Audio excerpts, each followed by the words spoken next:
Mesdames et messieurs, soyez salués où que vous soyez, partout à travers les quatre coins du globe.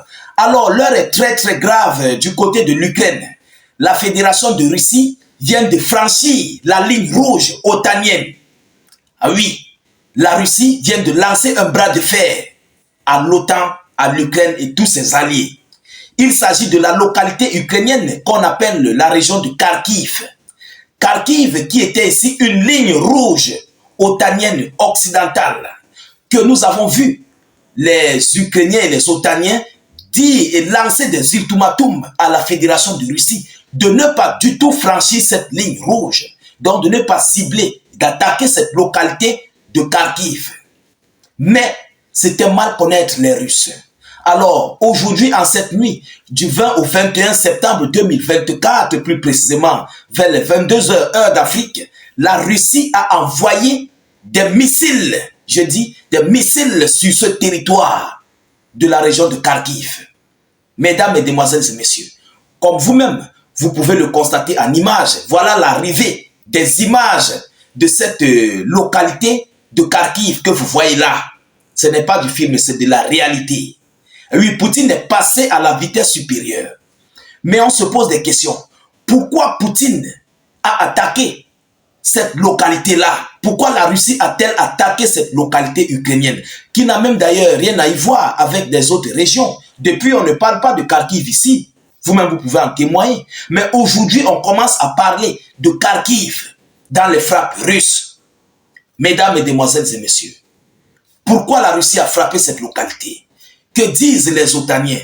Quelles sont ici les intentions de la Fédération de Russie sur cette frappe de missiles sur la région de Kharkiv? C'est dans tout ce cadre que nous allons aborder au sein de cette vidéoconférence. Alors, je vous prie de partager massivement cette vidéoconférence, surtout de la mettre partout à travers le monde. Oui, mettez-la partout à travers le monde. Partagez massivement cette vidéo. Elle doit faire le tour du monde. Dites à tout le monde que la Russie vient d'ouvrir un nouveau front. Sécurisez la vidéo avec beaucoup de j'aime. S'il vous plaît, n'hésitez pas de mettre en commentaire « Vive la paix dans le monde » parce que les choses sont en train de prendre plus d'ampleur. Alors, qu'est-ce qui s'est réellement passé?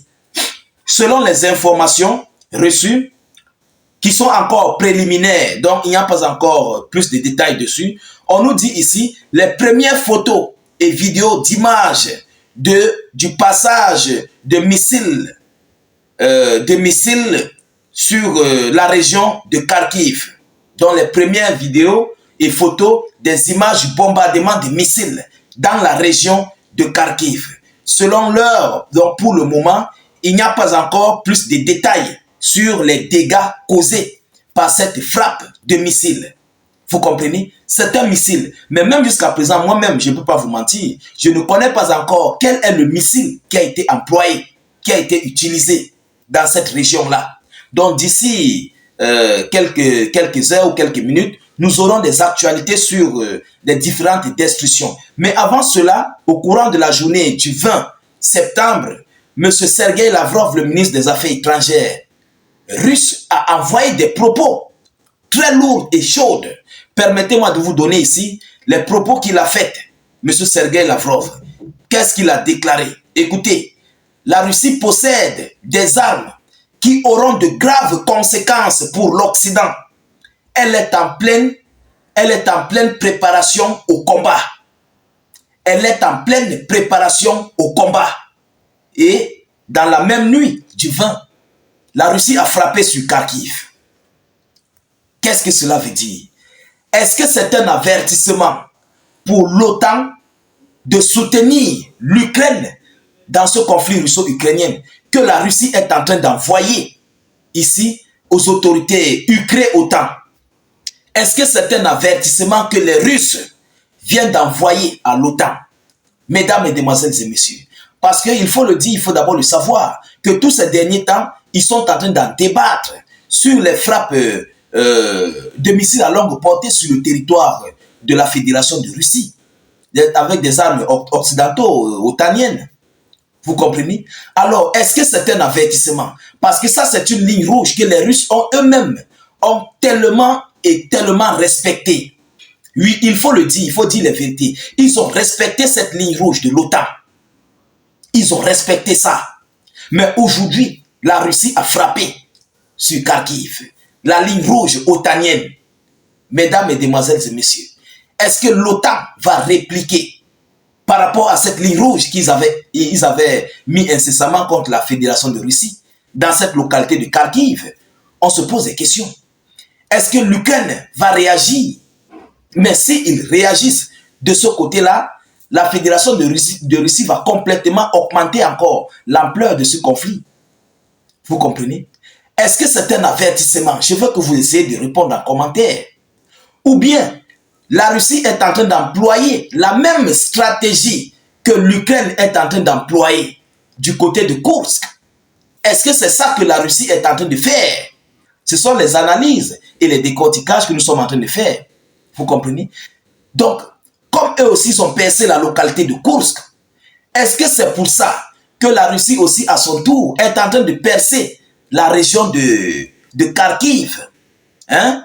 Pour permettre ici aux troupes ukrainiennes OTAN de retirer un bon nombre de troupes du côté de Kursk et du côté du Donbass pour aller sécuriser la zone de Kharkiv, pour permettre aux Russes, aux soldats russes, parce que c'est une stratégie de combat, ça va permettre aux soldats russes de continuer de percer sur les localités du Donbass et d'élargir, de récupérer leur territoire du côté de Kursk. Est-ce que c'est ça que la Russie est en train de faire? Mesdames, mesdemoiselles et messieurs, il faut qu'on se pose des questions. Bon, selon moi, je pense que c'est ça. Parce que je ne vois pas l'intérêt des Russes de continuer de commencer à frapper sur Kharkiv. Tout d'un coup, la Russie se lève et frappe sur la zone de Kharkiv. Mais avant cela, aux environs de 18h, 19h d'Afrique, ou 20h, il y a un raid aérien qui a été signalé. Des missiles, des frappes aériennes vont survoler sur le territoire de Kiev dans la nuit du 20 au 21 septembre 2024. Donc, l'ensemble du territoire ukrainien est sous bombardement cette nuit-ci. Donc, demain, on aura des résultats concrets et nous continuons de patienter et d'attendre ici les résultats finaux concernant ici les dégâts du missile que la Russie a envoyé sur cette région de Kharkiv. Mesdames, mesdemoiselles et messieurs, voilà encore une actualité chaude qui vient d'ouvrir, qui vient de s'ouvrir sur les différentes lignes de front. Alors, partagez au maximum cette vidéoconférence, mettez-la partout à travers le monde. Surtout, n'hésitez pas de la sécuriser avec beaucoup de j'aime et de cœurs. Je vous prie de laisser vos avis, vos propres avis en commentaire. Vous comprenez? C'est très important. Laissez vos avis en commentaire pour que tout le monde puisse vous lire. Alors, je vous reviens tout à l'heure pour une prochaine série d'actualités. Soyez encore salués une fois de plus. Ciao, ciao.